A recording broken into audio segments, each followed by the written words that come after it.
hay-adda horumarinta wadooyinka gobolada Awdal iyo Salale Asarda ayaa maanta la guddoonsiiyay shahaado sharaf loogu magac daray shahaadadii waxqabadka sanadka taasi oo ay guddoonsiiyeen mas'uuliyiinta hay-adda kale ee dhinaca horumarinta arrimaha bulshada ee Amoud Foundation.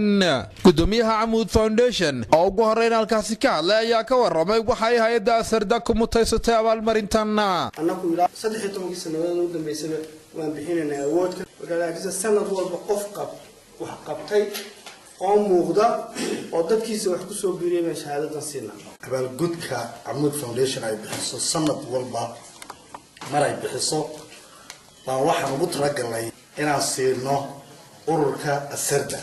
sidaasi oo kale ayaa gudoomiyaha hay-adda Asarda Cabdilaahi Xaaji Ciise oo isaguna halkaasi ka mahadnaqay.